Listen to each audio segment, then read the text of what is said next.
സെറ്റായോ? പ്രജിൻ്റെ ചോദ്യത്തിന് മറുപടി നൽകാതെ അവൻ്റെ പുറത്തുനിന്ന് തട്ടി അകത്തേക്ക് പോവാണ് വിശ്വജിത്ത് ചെയ്തത്. എന്നാലും അവരുടെ ആ ഒന്നിച്ചുള്ള വരവ് പ്രജിന് പ്രതീക്ഷ നൽകി. അപ്പോൾ തന്നെ അവൻ സേതിയെ വിളിച്ചു.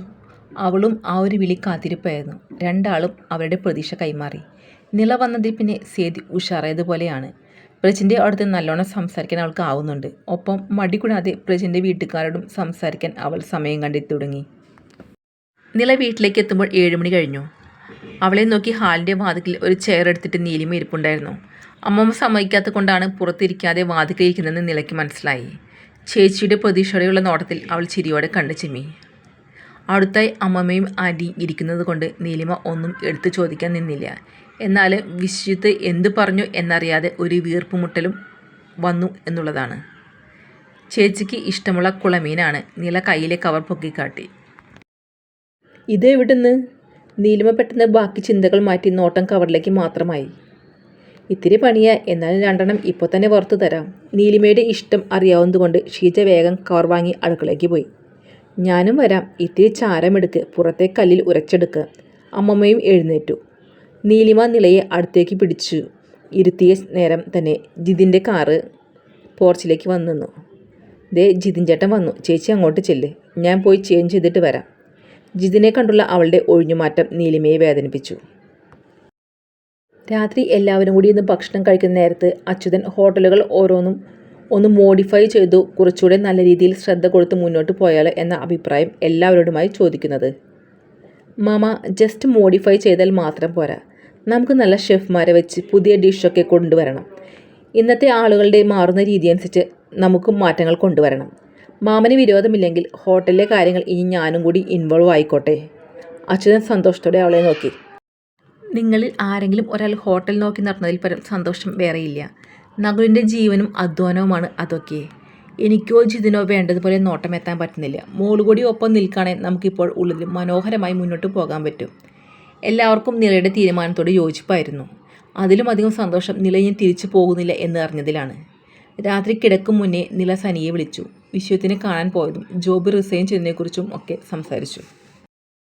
സനിയും അവളുടെ തീരുമാനത്തോട് യോജിച്ചു. എന്നാലും എന്താവശ്യത്തിനും എപ്പോൾ വേണമെങ്കിലും വിളിക്കാനും വരാനും അവളുണ്ടെന്ന് മറക്കരുതെന്ന് ഓർമ്മിപ്പിക്കുക കൂടി ചെയ്തു. സനിയുടെ പപ്പയും മമ്മിയും പോകും മുന്നേ അവരെ ചെന്ന് കണ്ടു പറയാമെന്ന് പറഞ്ഞാണ് നില ഫോൺ വെച്ചത്. നീലിമേ! പെട്ടെന്ന് ജിതിൻ്റെ ഉറക്കെയുള്ള വിളിയിൽ നില അമ്പരന്നു. മോളെ! താഴെ അമ്മമ്മയുടെയും ആൻറ്റിയുടെയും ശബ്ദം കൂടി കേട്ടപ്പോൾ നില താഴേക്ക് ഓടി. നില ഓടിച്ചെല്ലുമ്പോൾ കാണുന്നത് ബെഡിന് താഴെ നിലത്ത് ഇരുന്നു വേദനയിൽ പൊളിയുന്ന നീലിമയാണ്. ജിതിനാകെ ഭയന്ന് 2 കൈയും തലയിൽ വെച്ച് നിൽപ്പാണ്. അമ്മമ്മയും ആൻറ്റിയും കൂടി നീലിമയെ എഴുന്നേൽപ്പിക്കാൻ നോക്കിയിട്ട് കഴിയുന്നില്ല. എന്താടാ ഉണ്ടായത്? ജിതിൻ്റെ നിൽപ്പ് കണ്ട് ഷീജ ചോദിക്കുന്നുമുണ്ട്. എണീക്ക് മോളെ, വാ പിടിക്കടാ. അച്യുതൻ ഉറക്കെ വിളിച്ചപ്പോൾ ജിതിൻ കുനിഞ്ഞ് നീലിമയുടെ കയ്യിൽ പിടിച്ചു. കൈ വിറച്ചിട്ട് അവന് ഒന്നും പറ്റാത്ത പോലെയാണ്. അമ്മ, അവള് വീണതാ. നനവ് പോലെ തോന്നിയപ്പോൾ എണീറ്റതാ. വാട്ടർ ബ്രേക്കായിട്ടുണ്ട്, സ്ലിപ്പായതാ. ദൈവമേ, പിടിക്കച്യുതാ. ജിതിനെ കൊണ്ട് പറ്റുന്നതിനെ കണ്ട് അമ്മമ്മയും അച്യുതനും ഷീജയും കൂടി നീലിമയെ താങ്ങിയെടുത്തു. വാ മോളെ, പെട്ടെന്ന് ആ ബാഗ് കൂടി എടുക്ക്. വാതിക്കെ തന്നെ അഞ്ചു നിൽക്കുന്ന നിലയെ നോക്കി ഷീജ ബാഗ് എടുക്കാൻ പറഞ്ഞു. വെപ്രാളത്തിൽ ബാഗ് എടുത്തു തിരിഞ്ഞ നില കാണുന്നത് ഭയന്ന പോലെ നിൽക്കുന്ന ജിതിനെയാണ്. നിലയും അവൻ നോക്കുന്നിടത്തേക്ക് നോക്കി. നീലിമ കിടന്നത് വെള്ളത്തിനൊപ്പം ബ്ലഡും പറഞ്ഞിരുന്നു. ജിതിനേട്ടാ! ഉള്ളിലെ വിറയൽ ഒതുക്കി അവൾ ജിതിൻ്റെ കയ്യിൽ പിടിച്ച് വലിച്ച് പുറത്തേക്ക് ഓടി. അച്യുതൻ കാർ സ്റ്റാർട്ട് ചെയ്തിരുന്നു. ജിതിൻ മുന്നിലും നില നീലിമയുടെ കാൽ പയ്യെ മടിയിലേക്ക് വെച്ച് പിന്നിലും കയറിയിരുന്നു. നീലിമയുടെ ബോധം മറിഞ്ഞിരുന്നു. ഷീജയും അമ്മമ്മയും അവളെ തട്ടി വിളിച്ചു കരഞ്ഞുകൊണ്ടിരുന്നു.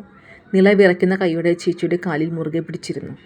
ഏതാനും മിനിറ്റുകൾ കൊണ്ട് ഹോസ്പിറ്റൽ കോമ്പൗണ്ടിലേക്ക് അച്യുതൻ കാർ എത്തിച്ചു. അത്ര നേരം വിറച്ചിരുന്ന ജിതിൻ വേഗം പുറത്തേക്ക് ഓടി കാഷ്വാലിറ്റിയിൽ നിന്ന് സ്റ്റാഫിനെ കൂട്ടി സ്ട്രക്ചറുമായി വന്നു. നീലിമയെ അകത്തേക്ക് കയറ്റി ആ വാതിൽ അവർക്ക് മുന്നിൽ അടഞ്ഞു. അവിടെ ആ ചുമരിൽ നെറ്റിമുട്ടിച്ചു അങ്ങനെ നിന്നുപോയി ജിതിൻ. അമ്മമ്മയെ അടുത്തുള്ള ചെയറിലേക്ക് ഇരുത്തി ഷീജയും ഒപ്പമിരുന്നു. എല്ലാവരിലും ആകെ ഒരു ഭയം തിങ്ങി. നകുലിനെയും അംബികയെയും ഹോസ്പിറ്റലിലേക്ക് കൊണ്ടുവന്ന നിമിഷങ്ങൾ ആയിരുന്നു എല്ലാവർക്കും ഉള്ളിലൂടെ കടന്നുപോയത്. ഓപ്പറേഷനുള്ള സമ്മതപത്രം ഒപ്പിടാൻ കൊണ്ടുവന്നപ്പോൾ ജിതിൻ അച്ഛനെ നോക്കി. ഒന്നുമില്ലേടാ, ചെയ്യേ. കൈവിറച്ച് വിയർത്തു പേന പിടിക്കാൻ പോലും ആകാത്ത അവസ്ഥയിലായിരുന്നു അവൻ. നേഴ്സും കൂടി പറഞ്ഞ് സമാധാനിപ്പിച്ചിട്ടാണ് അവൻ ഒരുവിധം ഒപ്പിട്ട് നൽകിയത്. ജിതിനേട്ടാ! വീണ്ടും ആ ചുവരിലേക്ക് നെറ്റിമുട്ടിച്ചു ചാഞ്ഞവനരികിലേക്ക് നിള ചെന്ന് വിളിച്ചു. നിളേ. അവൻ തിരിഞ്ഞ് അവളെ മുറുകെ കെട്ടിപ്പിടിച്ചു. ഞാൻ അടുത്തുണ്ടായിട്ട് കൂടി. എൻ്റെ ശ്രദ്ധക്കുറവാ. ഞാൻ കരഞ്ഞുകൊണ്ട് ഓരോന്ന് പറയുന്നവനെ നിള മുറുകെ ചേർത്ത് പിടിച്ചു. പരസ്പരം വാക്കുകൾ കൊണ്ട് ആശ്വാസം കണ്ടെത്താൻ കഴിഞ്ഞില്ലേലും ആ ചേർന്ന് നിൽപ്പ് ഇരുവർക്കും ആശ്വാസമായിരുന്നു. തുടരും. സ്നേഹത്തോടെ, അഭിനവി.